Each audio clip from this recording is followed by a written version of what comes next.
Since we've got Board of Selectmen meeting September 16th. We've already had the pledge of allegiance. I move to approve the agenda as presented.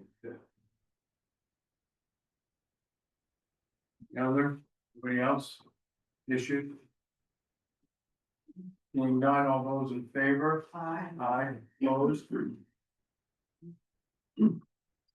Approval of the minutes.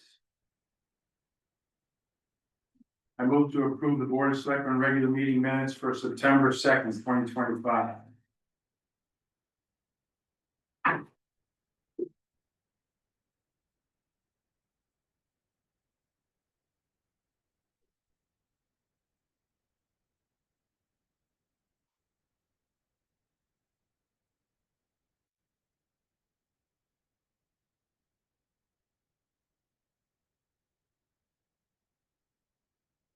Discussion? All those in favor? Aye. Oh, thank you. Audience of citizens. Anything that's not on the agenda, check with them. Seeing none, we'll move on. Old business, I move to approve the revised job description for the senior center support coordinator. I'm gonna have Mark talk to this. It's a position that, a committee deals with and works on. So if you please, and then we have. I'm working with Judy Ortiz, who's been heading up a quarterly subcommittee of social service experts in our industry. And also attending has been Jeff Lewis, the fire chief, and sometimes other members of the fire department. Also Bernadette Daring, senior center director, and we had two positions that we were using as one, which was a transportation coordinator and a social service coordinator. The committee decided to combine into one support coordinator. You're gonna support any needs of seniors for the community as they arise. And that support coordinator mainly is helping set up transportation for those in need and also helping coordinate need of different social service. The things that we provide, like the food share and food pantry, also signing up for energy assistance or outsourcing to United Services for critical needs that we don't handle internally. Anything else, Judy? Well, I guess, we did a good job, I thought, of going over the job description at the committee. And we changed the job title a bit. And I think we added to this, the person should have at least 3 years of experience. You know, somebody who comes in and has had some training, they're gonna be independent doing this job, so need to have at least 3 years of experience to be able to do that successfully. And also ideally knowledge in SNAP, Medicare, Medicaid, access energy assistance, renters rebates, Operation Fuel, and have a serving safe certified certification approved. So. And that's, Judy, you're happy with this? yes, definitely. 36 hour, what is this? It's 35 hours total. All right, I know that Judy has worked in this field and has had a lot of good people on the committee that she works with Mark. If they're happy with it, then I'm happy with it. Any other discussion? Seemed pretty comprehensive. Okay. All those in favor? Aye. Aye, opposed? None, thank you. No, I understand. All right, I'm not making a motion right this second, let's talk about it. West Street Burial Ground Association. Maybe a year ago, I guess, came to us and talked about the town taking over the care and commitment to the West Street burial. At that time, we feel like it was something we wanted to take on. Who's gonna speak for you? I may not. Okay, why doesn't Why don't you tell us your name? Okay, I will. Thank you. My name is Sharon Ladd. I am the president of the West Street Burying Ground Association, and thank you for the opportunity to speak tonight. The West Street Burying Ground Association is looking to the future. The town of Columbia should have a cemetery in which the residents of the town can be buried. It is no longer feasible to depend on aging volunteers to manage the cemetery. Efforts have been made during the last year to recruit new, younger volunteers. The younger generation is not interested in this volunteer opportunity. There are a limited number of plots available at the burial ground, but the town already owns land behind the cemetery for possible expansion.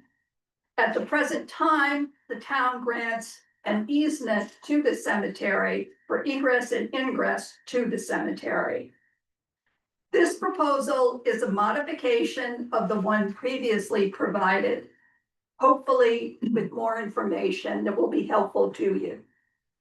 It is respectfully submitted with the full support of the West Street Burying Ground Association's officers and board of directors, which includes Sharon Ladd, Henry Beck, Judy Ortiz, Karen Lewis, Ann Dunnick, Karen Thompson, Scott Dunnick, Robert Hudd, Tom Peters, Tim Swanson, and Jay Tuttle. There are 3 cemeteries in the town of Columbia. The old yard next to the Catholic Church, which is an historic cemetery, is no longer used. And it's not active. It is maintained by the town. There is also the Center Cemetery across the street from the old library. That is run by a private association. It has a limited, even more limited plots than we have, and they wish to continue as an independent association. And then there's us. We inquired of what was happening in different towns. Andover has the Townsend Cemetery, which they are very proud, and it is run by the Andover Corporation, which sounds like an impressive title. On a closer examination, it was found that the Andover Corporation is made up of aging volunteers. The town is aware that this is not sustainable, and they will be watching carefully what Columbia does. In Hebron, there are 3 active cemeteries. One is run by the Episcopal Church, one is run by the Gilead Congregational Church, and the new Hebron Cemetery is run by Jim Celios, who is both sexton and treasurer. He tells us he is 77 years old. There used to be more members on the board, and they have passed away. And then there's Lebanon, that has numerous historic cemeteries that they manage, and they have 2 active cemeteries. They take the responsibility of their cemeteries very seriously. They have a cemetery commission, and they have a part-time sexton. And when the part-time sexton is on vacation, the Board of Selectmen the first selectman steps in. We're not suggesting this for you, Steve. I'm just saying, it sort of was interesting to me that they seem to be so involved in their cemeteries, but nevertheless, that's Lebanon. Lebanon seems to have it organized, have it together. So that is the research that we did about neighboring towns. I'm going to hand it over to Henry right now to talk about how this transfer would be done, especially to be talking about our finances. Good evening, everyone. when we first came, to talk to the selectmen, it was about 18 months ago. It was back in May, a couple of years ago, or April, and, we had put together a proposal and we just wanted to have the selectmen authorize continued study. And that's kind of where we are at tonight too. We're not asking for any approvals here but just support going forward, saying you're interested. And that could be tonight's meeting, or it could be a future meeting if you wanna take it under advisement, and do a little bit more study on the situation, but we have added more information.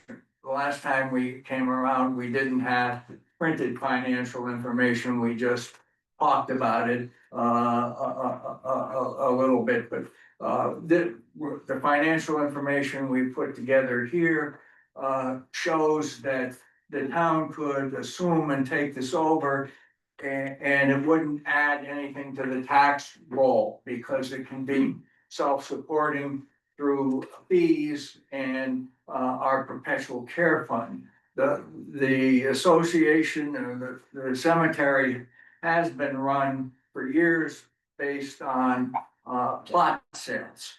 And the money for the plot sales takes care of our operations and so forth.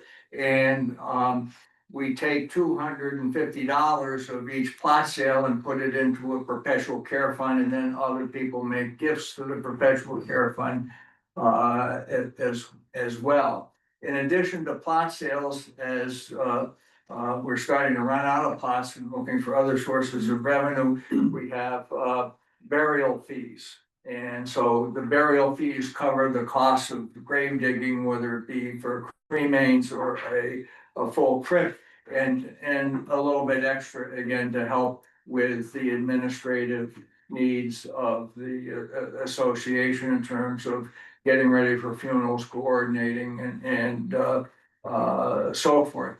And we also have a perpetual care fund that I can't, our total assets at the moment, which would end up in the perpetual care fund, are just shy of $350,000. And what we do with our perpetual care fund is we take a total return from it rather than just the dividends and interest. And the total return is allowed under state law and under the Prudent Investor Act, so you can kind of even out the flow over years based on good years and bad years in the market.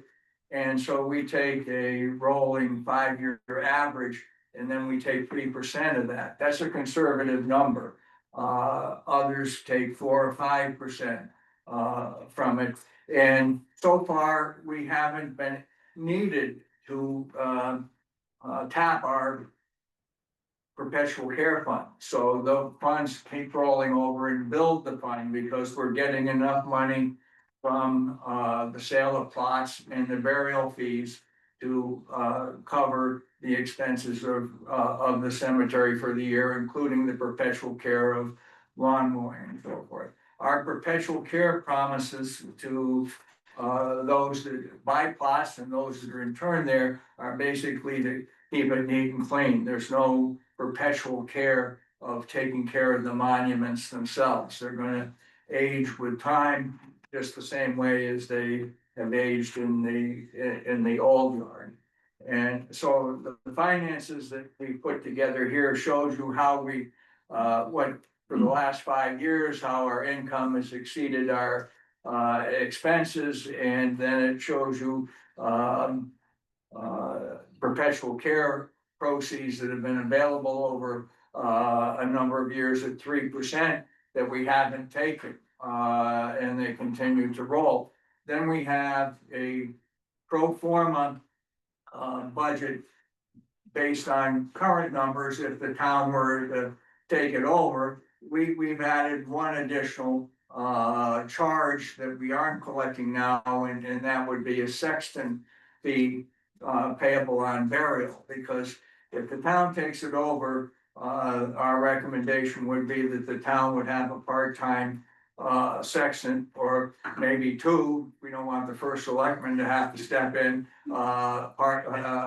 part-time, to handle, funerals and plot sales and to keep the records and so forth. And so we've added a modest fee there of $400.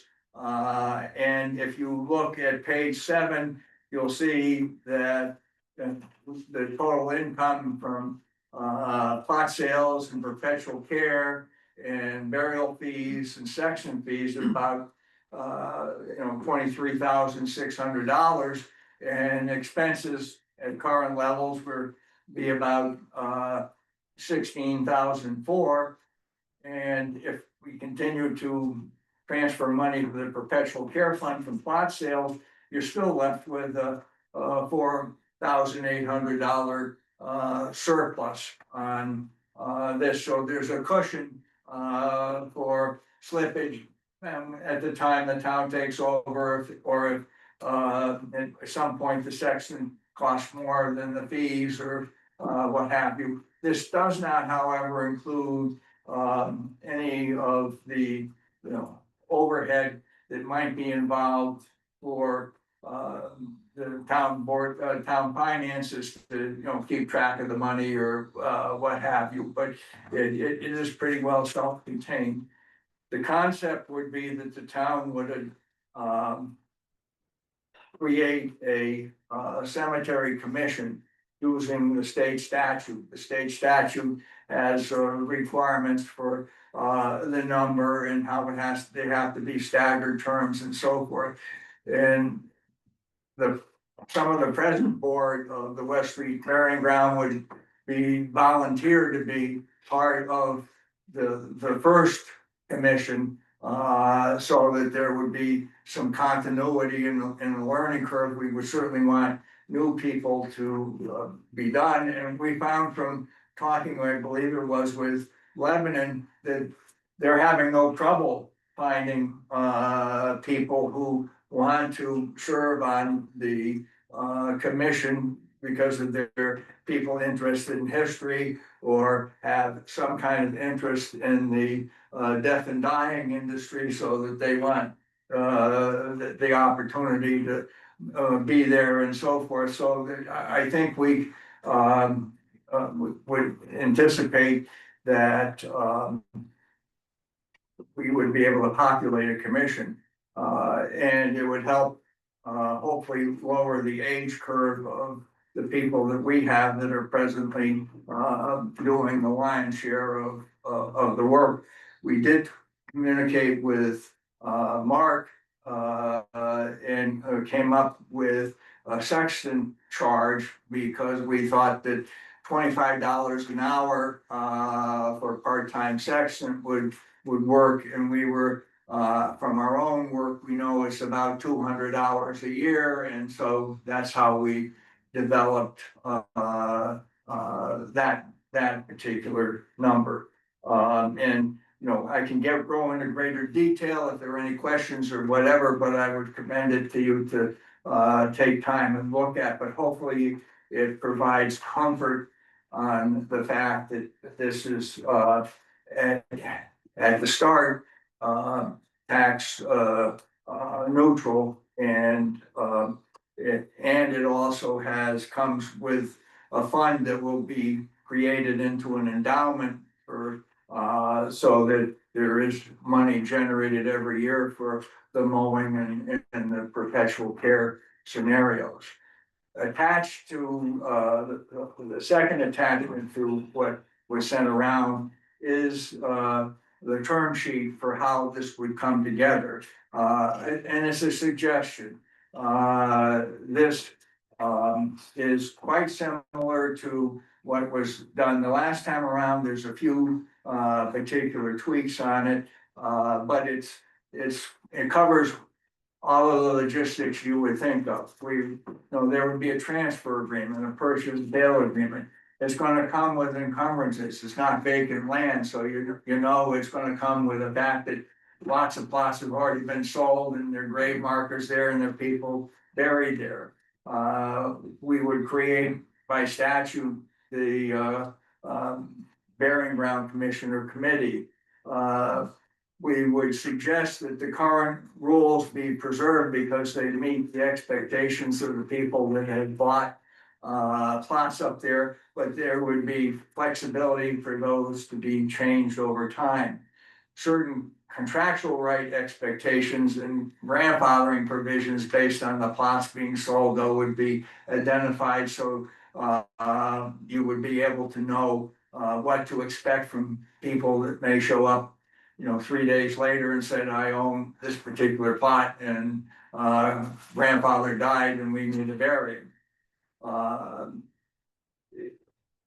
The perpetual care, all of our funds would be transferred to a professional care endowment that would be run by a private investment advisor that manages at least $1 billion.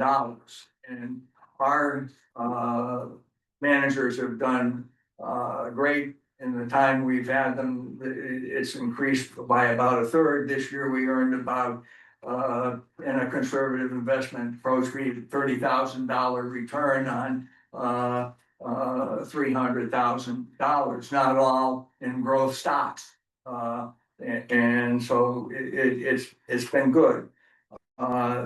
The nature of perpetual care would be spelled out to say it's mowing basically, and we would want it to be maintained similar to the other cemeteries in town and in surrounding towns. Type of thing, and so, there's nothing here that I don't think is extraordinary, and then we talk about a part-time employee or two for the section position, and the fact that the initial committee will include some people here at your wish. Nobody on this side is necessarily insisting that we do that, but we just see that as a smooth transition. And then, later on, I think the town needs to focus on the fact that the cemeteries in town are running out of space. But that's probably a 4 to 8 year type horizon to think about. And if you've got your cemetery commission in place, they can have that as one of their agenda items, assuming that it would remain of interest that townspeople should have a reasonable expectation that they could find a grave site in town. And so that kind of takes us through it, and what we're hoping to do this time around is well, obviously answer questions, but get your sufficient interest to say, let's continue to explore this together so that we can work with Mark to refine it and tweak the proposal or whatever, and have everybody have an understanding. At some point, though, because of the fact it involves creating a new commission and involves getting land and so forth, it's going to need to go to a town meeting. And we're also need to take the final thing back to the members of the association and get their blessing. So the hope would be we could get to a term sheet that was rather specific, so that we could go and get those approvals before a lot of time is spent drafting deeds and documents that would hang in the wind if the thing is not, if the assumption is not approved. And then if it is approved, then it could be documented based on the term sheet to the satisfaction of the selectmen, and the matter could be closed. I do need to speak on the fact that I am on the board of the Cemetery Association. I've obviously worked a lot on this, but I'm also of counsel at Halloran and Sage town attorneys, and we've talked about it with Ken Slater, our managing partner. And the view at the moment is clients always have the final say, obviously, is that if this were to proceed through the study phase, it was being approached on a confrontational, non-contentious basis and exploratory. At the time that it goes up for approval, if or at any point in time, anybody wishes to have independent counsel, they can have independent counsel. And after it goes to the approval, we would send you a formal letter saying, now that we're in the documentation stage, please know that, Halloran and Sage has played this role, and both parties could continue or have separate counsel at that time if they wish. And so that's,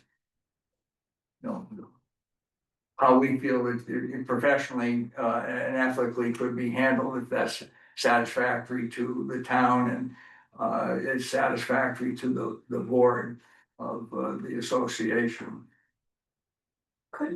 Did you want to say something else?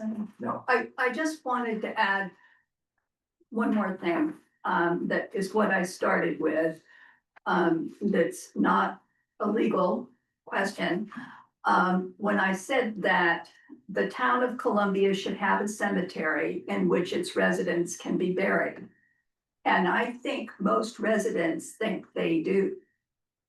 I think that they would be surprised to know that that might not be the case. And why would they think about it? There are 2 cemeteries in town. And as a matter of fact, there was a rumor going around that the Center Cemetery was out of space. So I called Rich Williams and he said, I don't know where that rumor started, but I only have between 15 and 20 plots and they're not together. And some people really want, 6 people in their family and they want, and so he said, so I was referring them to Anne. And I said, well, that is where the rumor started, that you were out of space. But the fact is, the space is not limited, and the question does remain, shouldn't the residents of Columbia have a place to be buried? I think the answer is yes, but that's what I'm laying out there. So I went on GIS, so I could see the plots we were talking about, see, and there is the town land behind it. Is it suitable for Adam on? Because it goes down to Joshua's tract and it goes down to Up and Pond and all that mess. And I walk that a lot and it's steep, but I don't know, I never go up to the top because I have my loop that I do. I never go up on top of the hill. And so I'm just wondering where the back of the cemetery is. Is there suitable land for burial? Because it's 43 plots, can't be long, what is that? Another 8 years. Yeah, well, that's what we're saying. Right. That's what we're saying. And I don't know what kind of feasible study has been done about that property. The only thing I know is that the town of Columbia owns it, Right. the property behind it. And I was just wondering if anybody had actually looked at it to see if it was diggable. Built there are green barriers, which is how I want to be buried. So Well, that's of course the latest thing. I've been wanting that for 10 years. Look, can I ask some real basic questions? What time of the year do you open up? We open up on April 1st, I believe, and Ann, correct me if I'm wrong, but we made that determination a few years ago because having people have access and do funerals in the winter time was running into ice and snow problems and also backing into other monuments and so forth. April 1st. Thank you. When does it close? Ann? December 30th. December 31st, Well, that's the last day. last day, so. January February, March, to so March. 9 months. It's open 9 months. Yeah. Okay. So, 9 months. it's fair to say, Steve, though, that if there's no snow on the ground, you can visit a grave during the winter time, you just can't have burials. Yeah, I understand. And the hours of care for, how long, who does your lawn mowing now, or your care up there? Chris Griffin, And he charges you how much? $4,000 to mow it for all year, 4,300 or 4,350, 4,200. for mowing and weed whacking? Yeah. Really? well, he gives us a good price Mhm. because he has family there, so he considers it sort of a personal thing. He underbid on purpose. Excuse me? Chris underbid on purpose because his family's buried there and it was important that Just, I'm sorry, you have to give us your name just for the. Aaron Thompson, All right, so that's good, but he does a Okay. great job. okay. Um. And right now you have 43 plots remaining. But some of those could be, cremation, reburials or, There are some that may only be cremains, and our sexton can speak to that specifically, but the regular ones can have a casket in it and then have 4 cremains on top of it, if that's what the family decides. So each plot can now handle 5 remains as Okay. opposed to just 1.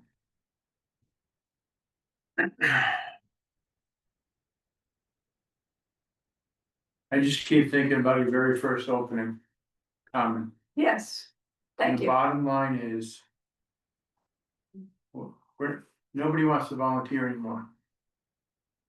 I'm sorry to say it, but I truly see it. I mean, look at, Well, when we first started, embarked on this, I honestly thought if we just tried harder, that we would get volunteers. Well, we did get some, but it's from the same candidate pool, so to speak. And the same is true with Rich Williams, when he's at the Center Cemetery, he talks about their goal is succession planning. The way businesses do, and looking for future leaders. Well, their candidate pool is going to be in their 70s and 80s. I mean, that's the problem.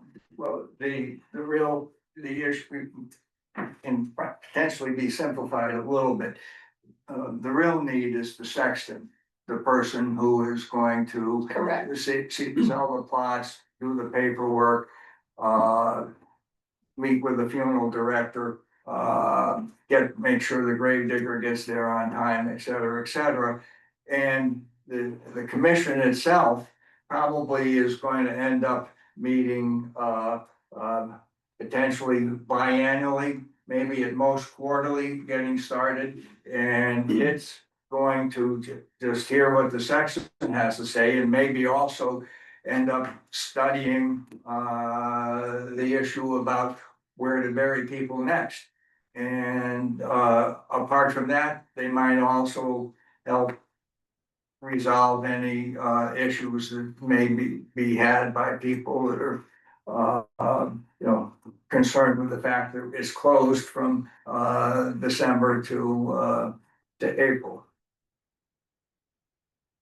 And we were thinking that it might be harder to recruit too, but Lebanon has shown that, with people involved in the funeral industry and consulting and planners and so forth, that there are people that want to be introduced to families that are grieving, or families that are buying plots or so forth. And so there does seem to be sufficient interest to populate the committee.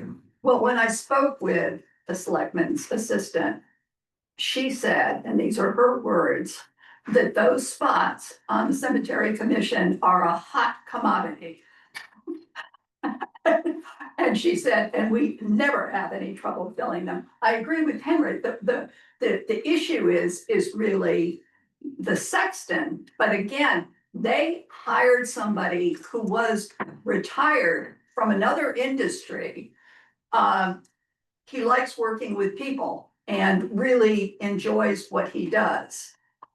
But when you're looking at that candidate pool, you're looking at a much wider candidate pool of someone who might be a sexton. It doesn't have to be someone who is associated with the West Street Ferrying Ground.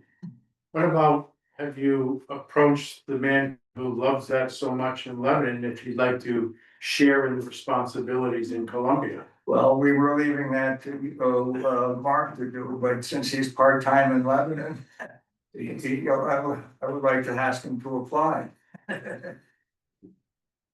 He's a very nice man and I've spoken with him several times, so I could tell him you suggested that. Actually, the thought had crossed my mind, as well.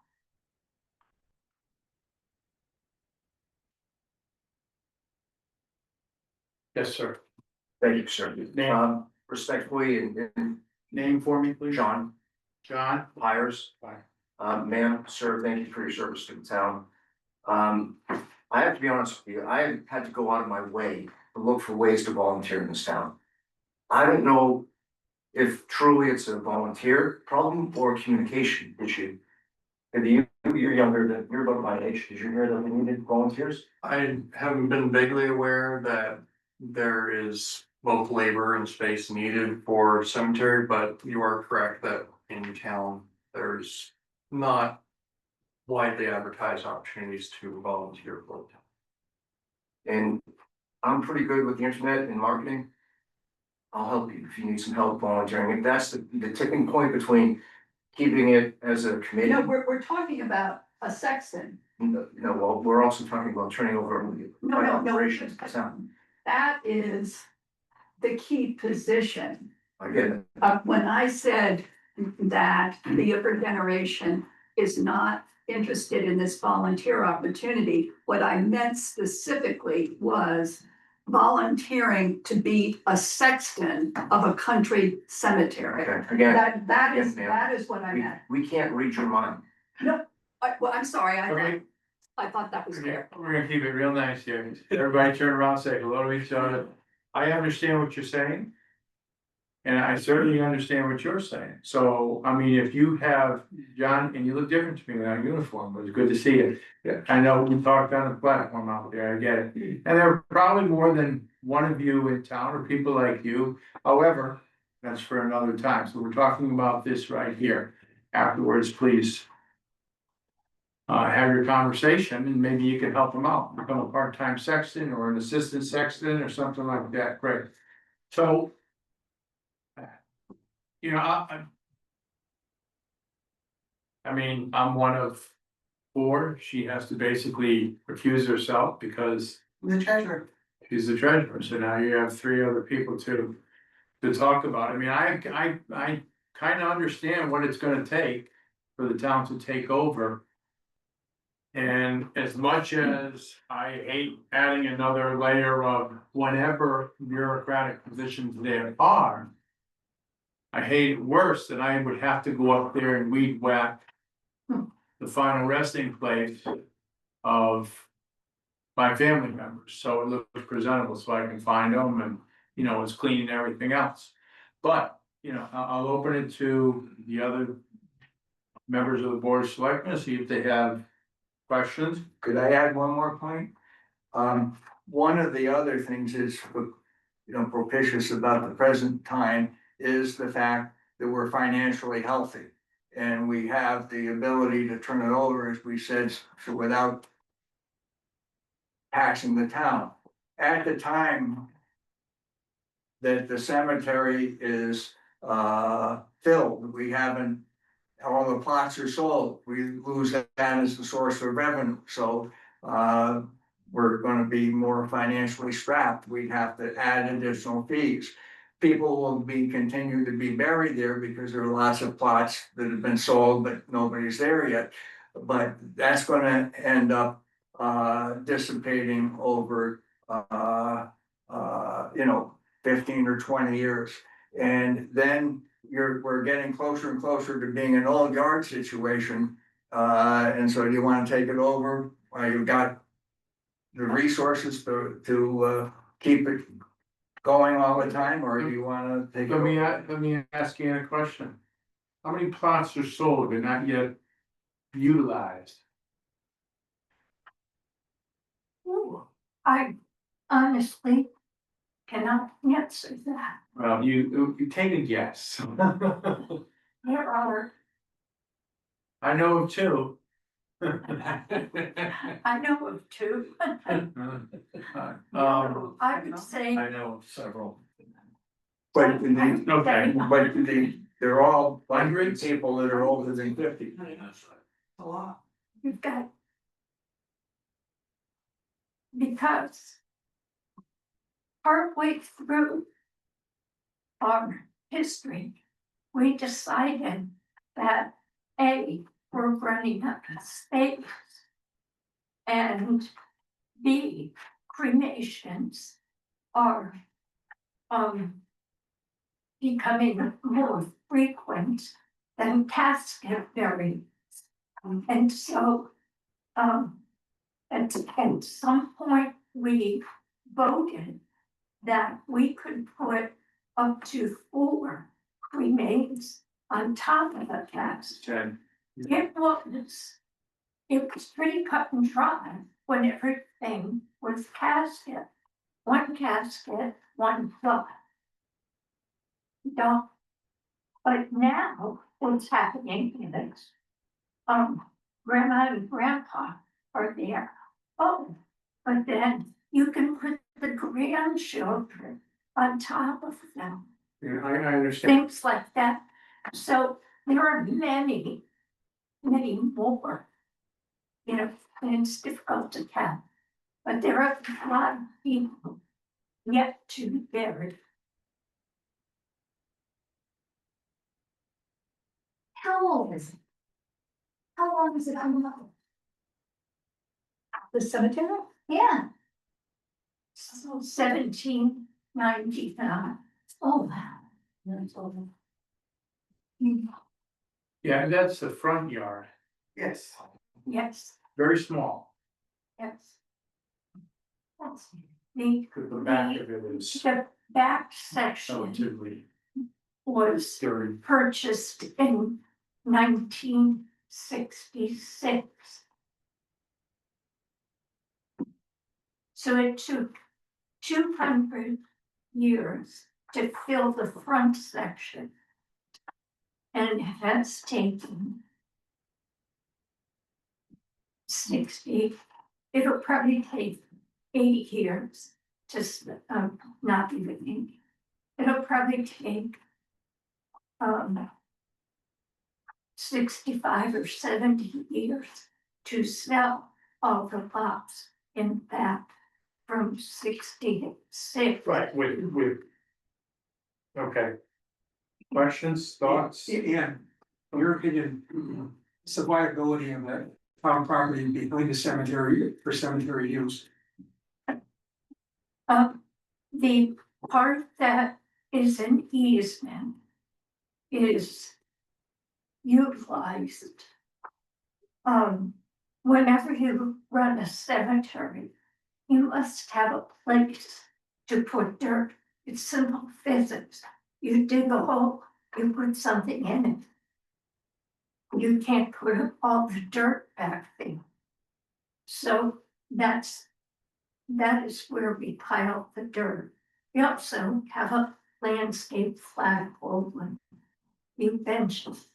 But that's like the maintenance area of the cemetery. Immediately after that, you drop off a cliff. It's ledge. The whole thing is ledge back here. So it's absolutely not suitable. Thank you.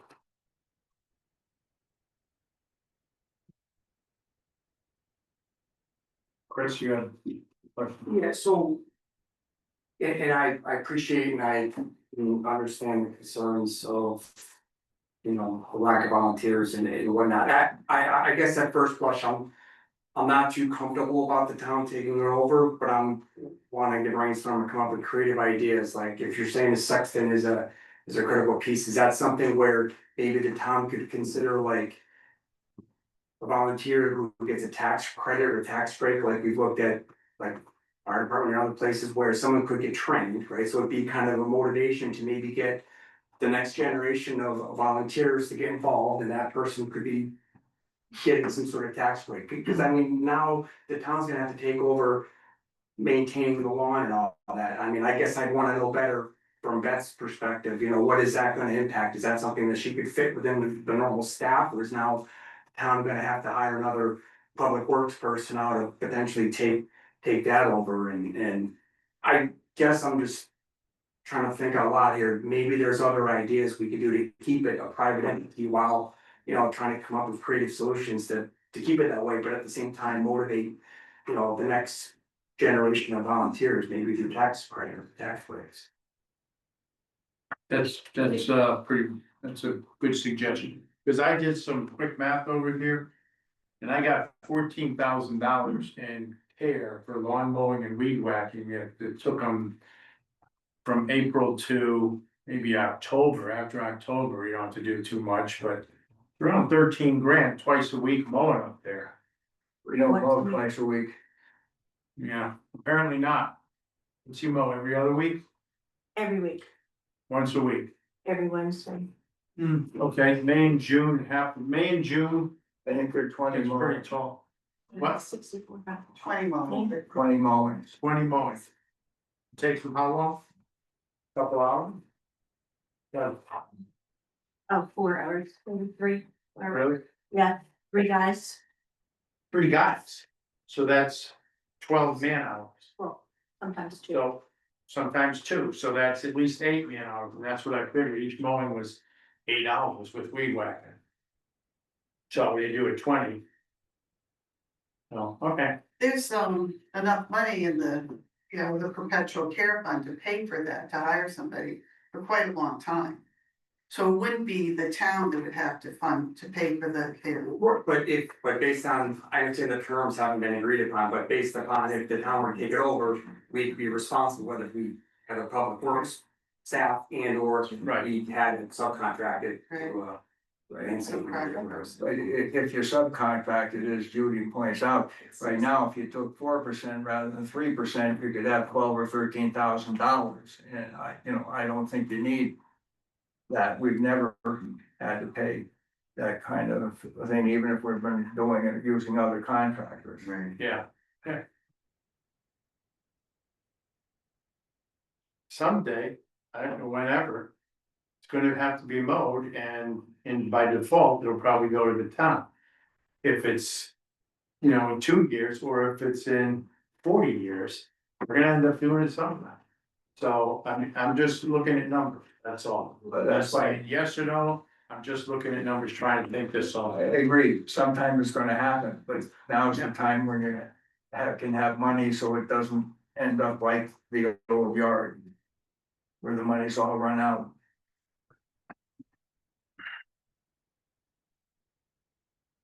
But like but like the old yard.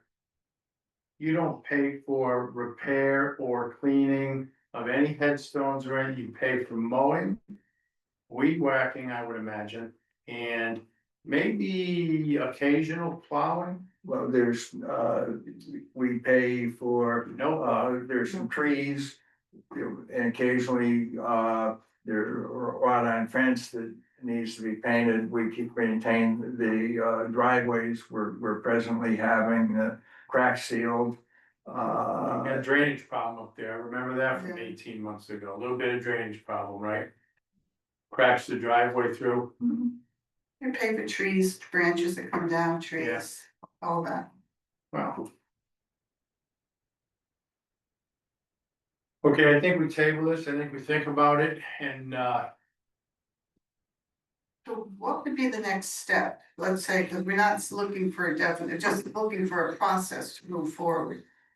So the what? next step, unfortunately, is to have a election in November and get 2 people that are gonna be sitting there, that are gonna be able to make a decision on this, cause I don't think we're making a decision in a month and a half. You know, it's kind of difficult, it's a tough time of year to bring this before the board when there's 2 seats up for Right, new, because they're not running again. It's, No, that's fair enough, and but we wanna just start a dialogue, so Yeah. if there are questions that we can answer for. Anybody, or anybody has suggestions, we're happy to speak to them or work to them, but the real impetus is to you know, have a cemetery in town. And have a cemetery commission so that there can be an ongoing cemetery in town. If there's a cemetery commission, rather than strap them with cemeteries that have no money, here's an opportunity to have some money. right. Before it's run out, and so those are the thoughts, and we would like to be responsible as our, public duty as we're the current stewards of the cemetery, to have it be transitioned and turned over where it's being done in a favorable fashion, as opposed to as a result of financial failure. sure, When I was first selectman of East Haddam, I inherited overnight 14 cemeteries with $2,000 in their fund to run them. The Congregational Church still has an active cemetery, the Jewish cemetery is still active, and the Catholic cemetery is still active. But 14 older cemeteries, just like our old yard, imagine inheriting 14 old yards overnight with no funds to run them. So that was a shock. And they required a lot of maintenance because they pretty much started to overgrow back into nature, many of them. And a lot of the history was lost. They weren't as well recorded because the cemetery committee had dissolved. Now it's a more active committee, they're reestablishing everything, and I think they restore at least 1 cemetery a year as a goal. But it's what can happen if. So what did you do? We started a new committee and started rebuilding the cemetery. Wow, So it was not easy, and unfortunately, it comes to shock when you find out that their funds are gone. well, that's very interesting input, Mark. I don't want to be loud. Can't that poorly. you didn't state your name either, so, okay. Thank you. Listen, I appreciate you coming in, okay? I have a vested interest up there. I have plots up there, and family with plots up there. I get it. The old yard is taking years to bring that, no pun intended, back to life, or, bring the history out and everything else. I see people stop there and then take a look, and some people walk through there and stuff. I think there are solutions out there. Certainly, Mr. Pyers, I applaud him. Every time I see him, he talks about doing some volunteering, and I will tell you, he delivers. I hear a lot about him helping out and delivering, and there's other people out there. There's not a lot of them, but there's other people out there. So let's take a look at that. But I understand the situation here. Again, it's sooner or later, but it's gonna be sometime. It's gonna be sometime, and I would like to acknowledge one person, Greg Stryker. I was who's just one of about, thank you. our volunteers in town, and he has helped us get our system computerized and running well. And so we do look for those types of people, and they have been helpful. They're great on one-off situations. Long term, I really think we need to be talking about having to hire somebody, and we can look into that and increase the fees and so forth, but still, we're gonna run out of space, and that's when it starts to go down the wrong way. On start. yeah, I understand that. I think you're gonna have to come back here and probably present again, and in time. Okay, Happy to do it after the election, that'd be fine.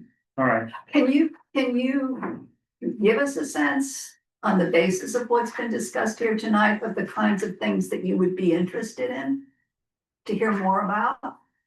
Or is it simply, well, I the can't, two only, good people? I think you would have to ask individually. Mhm. And I think, at this point in time, there's two people that probably, since we're not voting on it. Unless they have a desire to hear about more, Has anything been looked into, like doing a columbarium or something to increase the available space there? Maybe follow what you were saying, so. A columbarium, you know, where you either have the walls of boxes or is any thought been there's a nice one in Glastonbury, across from the Glastonbury's, I mean, that's how they do it in Italy. Everybody's in a box. We could kind of maintain the country cemetery, yeah, look. we put it, you know. So my uncle in Florida, what they did was they have basically a pit. And they made a garden. And your remains sort of dropped into, through a tube into the pit. And you get a small stone around, but they got a lot of people in a small space. Yeah, and they did it right at a local church. I don't know if it was in Connecticut. Just out of the box thinking, Dave. Out of the box and into the tube, thank you, Yeah. okay. Henry, do me a favor, stay in touch with the office over here after Yeah. November, and we'll talk some about it, but. I gotta tell you, I remember the comments from 18 months ago, and. It may be a tough sell, you know, I'm not sure any of this other information is. You know, swaying people, but. Talk to me after the election. Okay, we will do that. Yeah, thank you. Thank you. Thank you all. Okay, new business. Discussion for the need for a 30,000 gallon cistern for the Columbia Fire Department. So I had a nice meeting with the chief last week, very pleasant. Answering my ideas, telling me what's going on with the fire department, the members over there. Always planning for today, the present, and also for the future. And in the end, he said to me, we're gonna need a 30,000 gallon cistern underneath the driveway or over in that location. Because we don't have enough water access areas to load pumpers or tankers to get to all parts of town in an effective manner. So they need to have a cistern up there to fill their tankers. And have a place in the center of town to fill tankers and then, you know, deploy them out there or keep them at the ready. Chief, you wanna talk to us about it a little bit? I'm actually gonna refer to Mike Lester, fire marshal, he's also a lieutenant of mine that I've asked him to undertake this project. You're up. Well, as we all know, before you start a project, you gotta get engineering. And proposal I brought to Mark the other day was for town engineering, come up with a plan, working with Earth Dynamics out of Coventry to come up with a price for the project. It's gonna go between the apron and Mrs. Scaff's house, now it's a, what's her first name, Griffith's house. Yeah, Diane Gas House, and then, it was sold to Tom Griffith's daughter, I don't know his first name. And the old firehouse monument and the building, which was kind of in that grassy area there. You own all that? Yes. Fire You, department? you. Well, you know what I mean. Yeah, the fire department owns, yeah, and the stone wall, yeah, we own the stone wall. Town does. So, ISO recognizes 30,000 gallons as a good number for gallonage to give you possibly reduce your insurance rate for your ISO.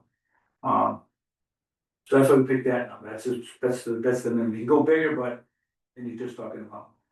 But the proposal from town engineering out of Lumac is $15,500 to engineer this system, which will be filled from, rain runoff from the roof of the building.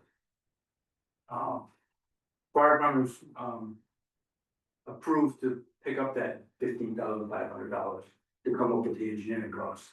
And then from there, we'll get a plan and we'll get some more costs on how much things would be, and then we have to address that at that time. But tonight, basically, we're looking for approval from the board of selectmen to go forward with getting the engineering done, paid for by the fire department, to proceed down the road at some point to put this in, because there are several ponds in the center of town, but we all know what the lake does. These small ponds do the exact same thing. They're all getting overgrown with algae. We can't get access to them. The volunteerism is down, and the maintenance of these ponds to make sure that the strainer end is clear, and the water is clear. We have to go around, have to blow them out with a pumper truck, and we're just opening up for that day. But then you don't know what's gonna happen over the next time we get there. You know, this would be clean water, that would be able to use it for, filling trucks, we come back for a call late at night. Currently now, we do go to Willimantic once in a while, but that takes time. For hose testing, which we have to get done annually, all our hoses can be tested annually, so this would be used, that would be used for that. Could be used for training, and if there was a fire in the center of town, we'd have a reliable water source. That what happens in the country setting, as we have with the no city water. We'll get there, we'll use our tank water that we have on the trucks, our mutual aid will come in, and we'll knock things down. Then we'll run our water. And then the fire will be going, and then the trucks will come back to more water from more location going to fill up, and the fire will go back down. And then we'll run our water. But hopefully this 30,000 gallons will give us, what we have on wheels, our mutual aid, and that 30,000 gallons will give us the, water we need to keep it at bay. And in the center of town, we have a lot of older homes that were built, when the town was established, and we have town hall, we have several churches, the landmark, some buildings that we don't wanna lose completely, so. That's where we're at. We're also doing other projects in town, with the public works, we're gonna be doing a dry hydrant at Town Snow Road, we're gonna do the bridge. That's in the engineering stages of that. We're gonna be doing one at the Pine Street. We do that bridge over at, well, number 140, 40, 41, somewhere around there, the number, 31, whatever it is, like that, yeah, Gifford's Brook, and we've done one on, Parker Bridge Road, and we're gonna be doing one on Flanders Road. Those are both located in Calgary, because of the related river, we're working with Calgary to get those installed. So we're trying to increase our water supply on water that's moving, there's in brooks and rivers, because the algae doesn't grow there, and we just have another concern now. Any questions? I have a question. Just, so you fill that with 30,000 gallons of water. You do some training, fill your trucks. We have a 3-month drought, no rain. You have a couple of fires. You got a secondary way to fill that thing? What we have, we could Pump over the lake and we could haul it with our tank truck, our 3,000 gallon tanker. We could get our mutual aid companies to help us do that. The initial fill will probably have to happen that way. Bolton put in I think it was a 30 or 35,000 gallon tank years ago, and we assisted them. We did like 2 or 3 runs on the evening. We've had, Hebron has a 3,000 gallon, Bolton has one, Andover has one, we have one. 30,000 gallons? 3,000, excuse me. 3,000. 3,000 gallon tank. Oh, yeah. Yeah, tank. So, some Coventry has one too, so we're surrounded fairly well, but unfortunately, it takes time for those pieces to get here, and, we had that barn fire on Christmas Eve last year up on Pine Street, and you didn't know what, we do it all, we call people, I think Glastonbury, Marlboro. We just, it was a barn that was built back in the 1800s, and it was gone, we just didn't have enough water. And there's a pond at the bottom of the hill that is overgrown, and the water coming out of there is. What's the price for 30,000 gallon cistern? Well. I don't wanna put a price out there, because I'm not sure if we'll get that right, yeah. With the engineering, When the engineering comes in, but I'm sure it's gonna be 6 figure, just over 6 figures, $100,000. little six figures or nice? Well, not 9, but maybe 1. Is this big enough for what we need? No. It's a start, it's a start. I mean, we have an, ordinance in town where if the 3 homes are going in a subdivision, then they have to put in a 15,000 gallon. System that has been done on, 66. 66 up by your house, yep, up Sunrise Drive, there's one over on Woodwood Road. And there's one on, there's one on 66 up top by the old farm, and then there's one on. 100, you keep those still? Yeah. Yes. Yeah. But they're not, it's not cheap, nothing, today is cheap, as we all know, nothing is cheap. But, Chief? I'd just like to add, I wanna thank Mike for all of his hard work with these dry hydrant projects we have in town and keep looking for water sources. But he brought up a great point about these ponds. This town's got beautiful ponds in them. They were beautiful in the spring. We haven't had a lot of rain. And now that you go by them, you can't see anything because they're all grown over and the water is, you can walk through them now. And that is the problem when we need water, so we would be making long runs to the lake. And it's a big loop to come all the way back and around, run these big loops. And it's trying to find, putting water sources where Sunrise Drive, that nice tank, it's 10,000 gallons, it's 3 Phillips. So 3 Phillips plus the 3,000 we're coming in with, hopefully, if we can get a great knock on it and save something. But if we don't have water, it's a long run. And you can't, in the conversation me and you had, Steve, we can't guarantee we're gonna get help coming in. We ask for it, but everyone's in the same predicament and the same problem. So it's setting ourselves up to be self-sufficient in case of something happening, so. So Mike, what are you looking for tonight? approval for us to proceed with the engineering, part of the phase of the project. That you'll allow us to put this tank, we don't want to spend $15,000, and then you guys say, no, you're not, you can't put the tank in there, so we're looking for the approval for the tank to be installed. And then we'll go from there and see what happens. All those in favor of the action of an engineering survey paid for by the fire department for a 30,000 gallon cistern future input? All those in favor? Aye. Thanks. Got it. Any other questions? I have one.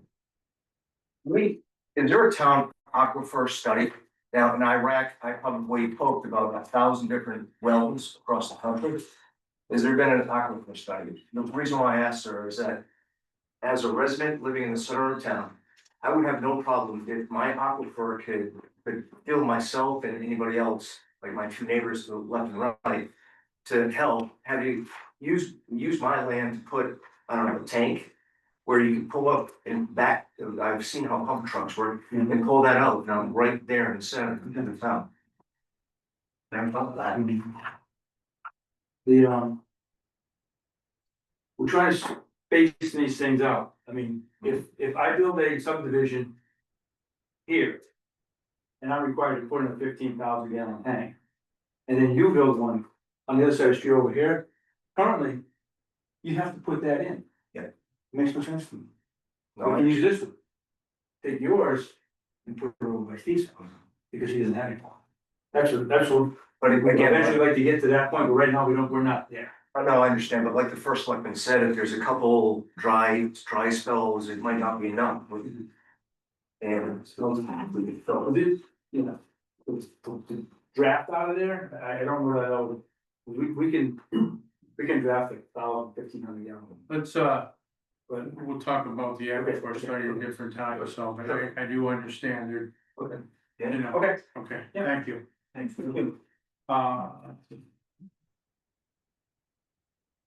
I mean, did we get Did we get any idea what the sound? We do. Okay, let me look at it first. What's it under? It's under six, it's under new business, 6.2. All right. The RTC has, I got a problem with that. All right, I move to approve the request for the public and town committee to sell T-shirts as presented. And want to sell them at the transfer station. Anybody got a problem with this design? This doesn't say Republican, makes it look like it's sponsored by the town and they're Republican. Is that a problem? I would think they would wanna put something on it that says RTC. No, not the town seal, Red. Huh? It's red. it's red. Yes, so that's Republican. I just think it shouldn't have the town seal and it should say RTC.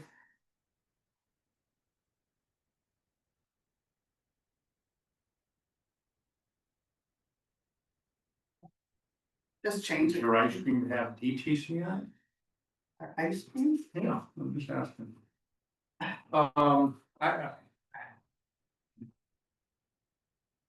Okay, well, that's your thoughts. I kind of like this. As long as when they're What? selling it, they have a sign that says, you know, or that it's known that it's through it's a fundraiser, I would assume, for the.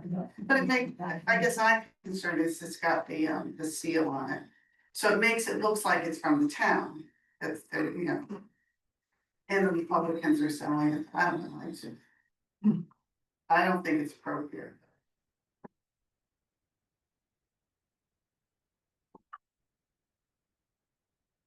Because, you know, if the town wants to sell, it's great. Change color, but it's the RTC selling it, so it shouldn't necessarily have town seal on it. Okay, here's one of the very first political votes we're gonna have. I know. You know what?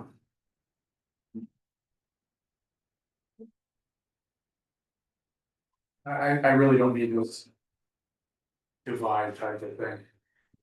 Call the question.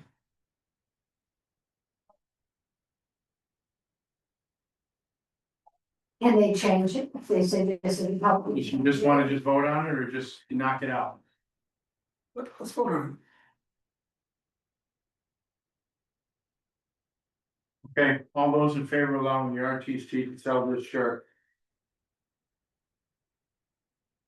And there's three, fine. Judy. Do the blue version, No. please.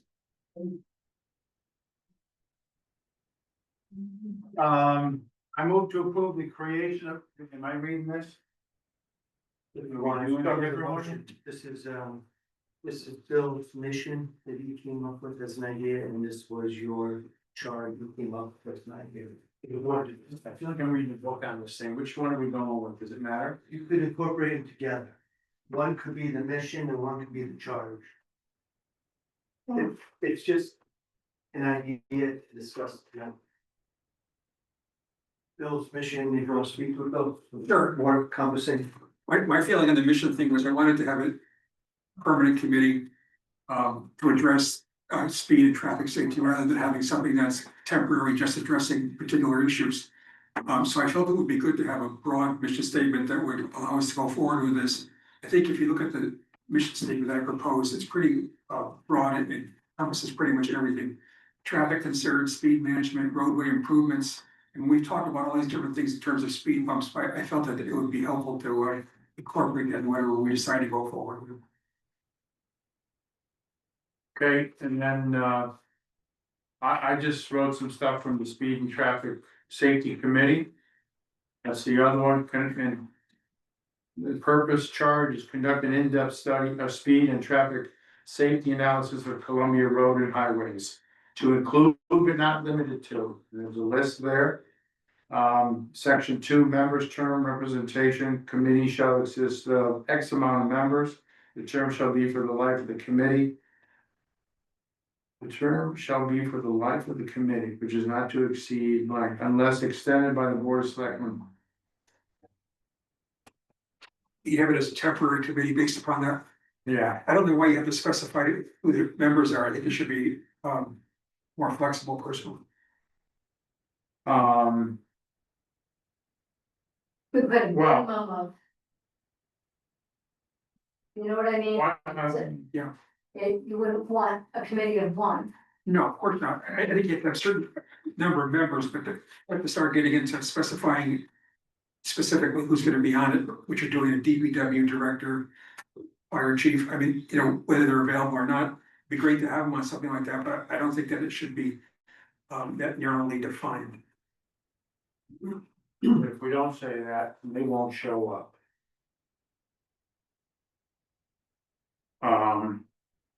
And citizens to be determined, or as many as they want.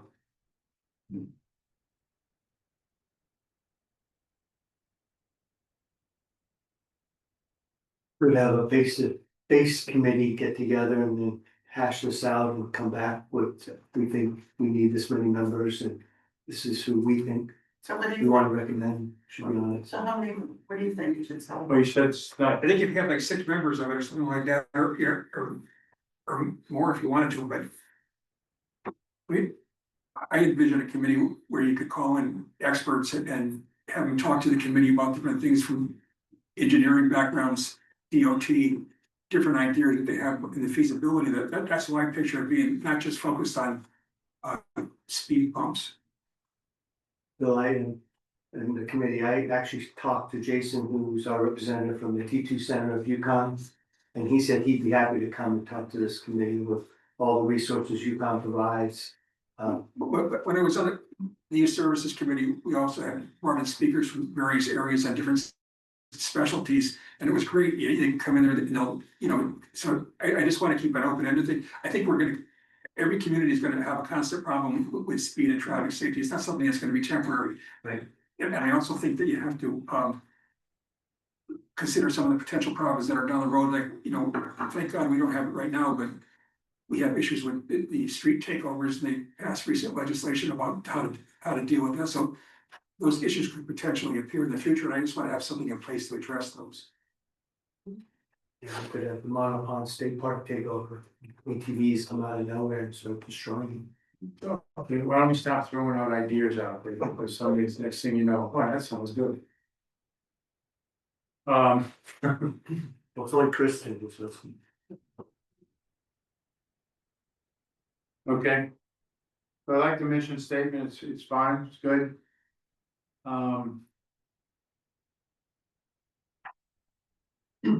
Well, let's get the first step out of the way. I move to approve the creation of a speed and traffic safety committee to conduct an in-depth. Continuing to conduct an in-depth speed and traffic safety analysis. Of, you know, Roads. of Columbia roads and highways. But I want to say is a continuous. Studies or something, add something so it keeps going. So we shouldn't put which is not to exceed, the term should be the life of the committee. That would be if it's a temporary committee. Yeah. I think you got to stagger terms like we do for a regular committee. If it's a temporary, now you do it for the body of the committee, but I think you want it. It's a permanent committee, you gotta have terms. So I move to approve the creation, let me belay my last, I move to approve the creation of a permanent speed and traffic safety committee. Conduct ongoing in-depth speed and traffic safety analysis of Columbia's roads and highways. Okay? Any discussion? All those in favor? Aye. So we'll get down to the nitty gritty of it, we'll get this out to people, we already have, we have a couple of people who have kind of thrown their name in. I really didn't throw their name in and say to me, I'm hell bent on not having this, just keep open minds, I don't need plain challenge. So we'll put that out. You start with Bill's mission statement. Mission statement looks good to me, all those in favor of the mission statement? Aye. Great. Thank you.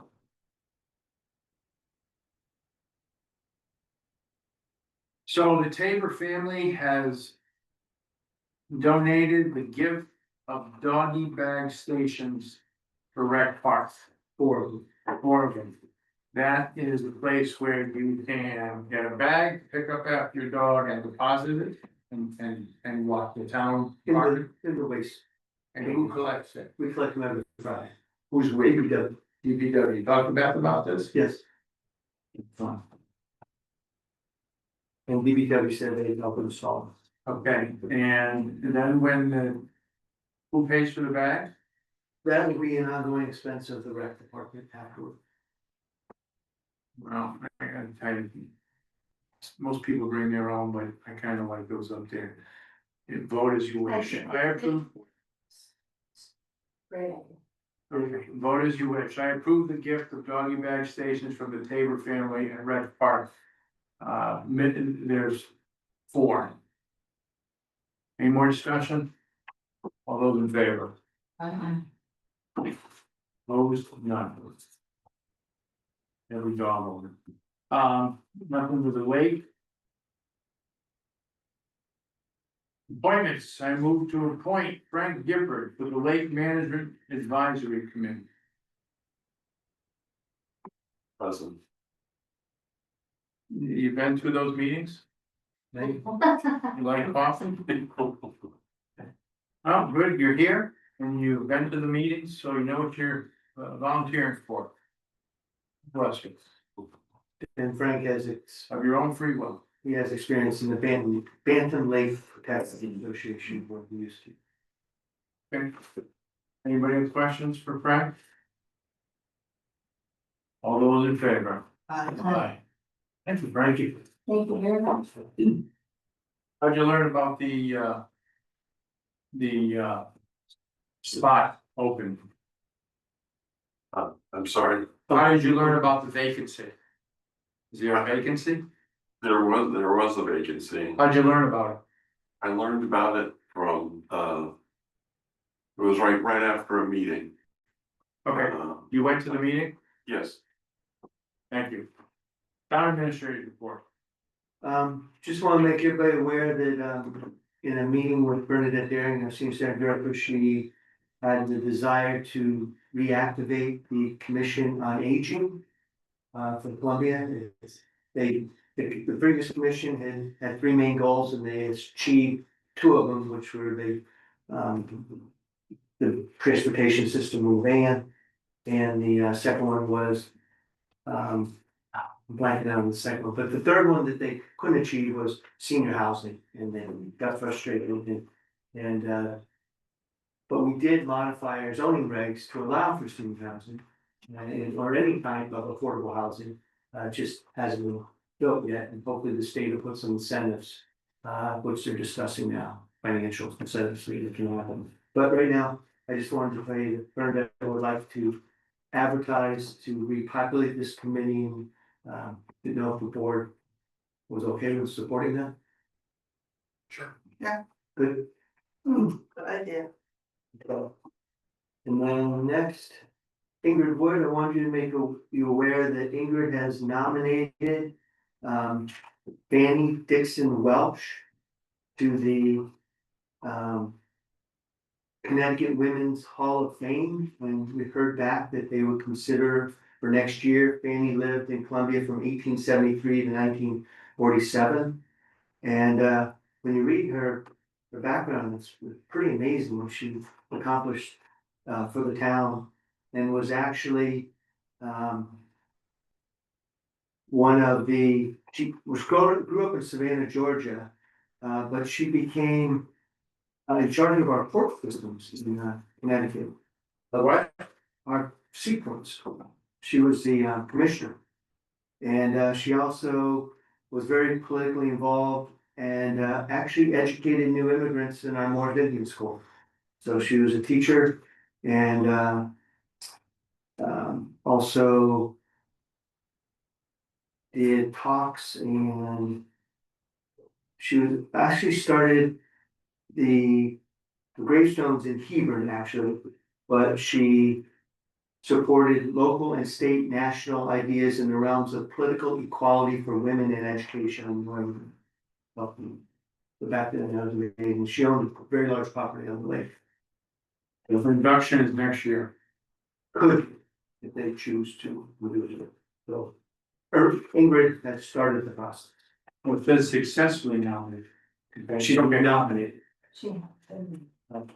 And then, I want to give everybody some good news for our new speed committee, speed and safety committee, that we just received 2 new speed limit signs It's already a success. from the T2 Center, which will be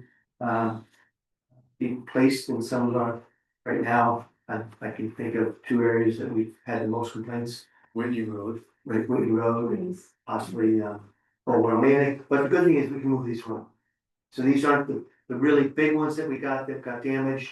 These are smaller and more portable and solar operated. That's all I have, Steve. Okay, there's some correspondence there, although Columbia students return finally, I don't. I asked if we were delayed, I got a big no, but whatever. Maybe a day, I don't know. Okay. No transfers? Refund. Yes. I move to approve refunds in the amount of $6,256.45. One of them was a big overpay, snafu from a bank, that's 5,200 of it, so. The others are listed above. Discussion? All those in favor? Okay. I move to approve the payment of bills in the amount of $572, $633.86. 24, 25 regular, 25, 26 emergency, 25, 26 regular.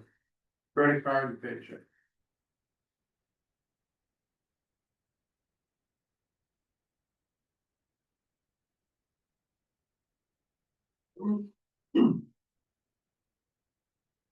Electrical switchgear for the school. That's a big one.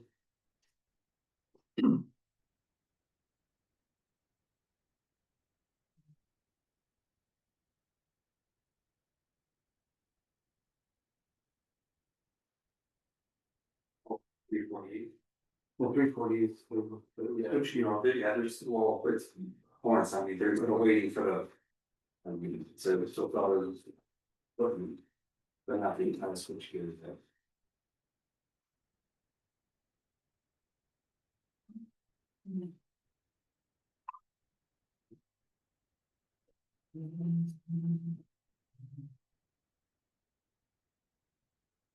Any questions? All those in favor of paying the bills? Aye. Opposed?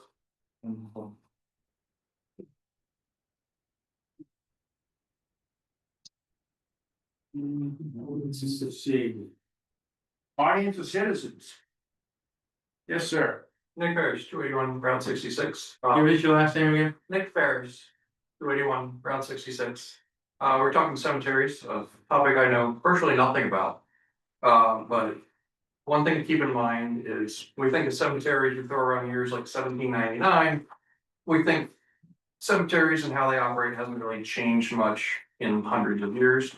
That's gonna change pretty soon. There are several studies coming out recently showing that a number of cemeteries are starting to operate almost fully or completely fully automated.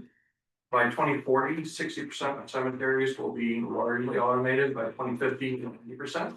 That means groundskeeping, grave deep digging, placement of headstones, everything like that. So when you're thinking perpetual care for cemeteries, technology is going to change how cemeteries work in the next 20 or 30 years. So just a fun thing to throw out there.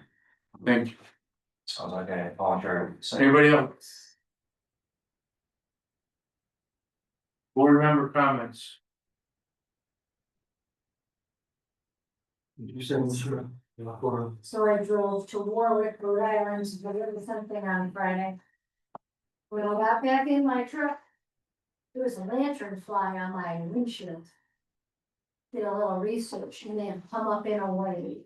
along the eastern seaboard. Merrill's. So if you see a lantern fly, and you'll know it, it looks the size of a gypsy moth, but it has this underneath that's red. Kill it, step on it, smash it. I smashed that one. It didn't make it very long after I saw it, but just, people need to know, just kill them, just put them in some soapy water, kill them, suck them up with a vacuum. Please just, they eat everything. They're gonna invest us. Or They're gonna make gypsy moths, they can make gypsy moth look like a joke. and they kill like 5 other trees that haven't started Oh out my yet. gosh. So Yeah, we'll no, add to our. It's just so distressing. I was shocked to see it. I was surprised. I think Delaware and Maryland are getting big right now. What are they doing about it? Nothing you do, I think they have to, So years ago, there's something going on. There's a woman entomologist who saw a bunch dead because there was an overpopulation in Pennsylvania. And she took some scrapings of the bunch that were dead, and there is a fungus naturally occurring. So all you can do is pray, but in the meantime, you see them smush them and do some research. The egg casings are, you just gotta look where they're gonna be. I think they're in stone walls, just like gypsy moths. They go on the lower trunks, so you can scrape them off, you see them. So, Thank you, but thank you. might consider have Jen put something on the website on, so people know what's going on. oh, okay. You know what I mean? I'm sure Deep has something going. Chris? Judy? Nothing, Bill? You wanna bring it back with it here? Yeah. I don't know, next year starts the 250th anniversary of this country. We've talked about that as a committee. You're just heading up the committee. I'm helping out with floats and stuff. But I'm kind of throwing out an idea that we have. Columbia celebrates the start of the 250th year. With the Board of Selectmen gala. Gal? That sounds. Yeah, a gala. A gal? Yeah, I don't want a hoedown, I want a gala. What are your thoughts, Tom? All right. Sometime maybe end of January, get the year rolling. Sounds good. Yeah, Right. Better see you there. that'd be fun. I can be going as guest. Yeah, all right. I'm gonna hopefully start putting it together because there's a lot of things that the board, the committee is talking about, scheduling out different parts of the year, doing different things in town and, you know, the middle of it will be our 4th of July parade and hopefully something up at Rec Park, but I think we can set the tone. Yeah, So, well, I'll give you more on it. there's nothing planned for anything. No. Okay. Other than that, thank you all for attending tonight. Hanging in there. That's it. So. We have an executive session? No. So really, That was the case with me. so at this time, I make a motion to adjourn at 8. Oh, wait a minute. I do have a So little. close. Almost. You have a what? It's a really quick little thing. Okay. At this time, I'm going to suspend the Board of Selectmen meeting. I would ask all of you to vacate. Thank you very much. Thank you. Hey, John, sure, do me a favor, John, reach out to and give me a call or get me your number and I'll give you a call. Right, they're looking for, people, yeah, Will do. 34 going into exactly what. we John is? Yeah. Yeah. Okay. Thank you.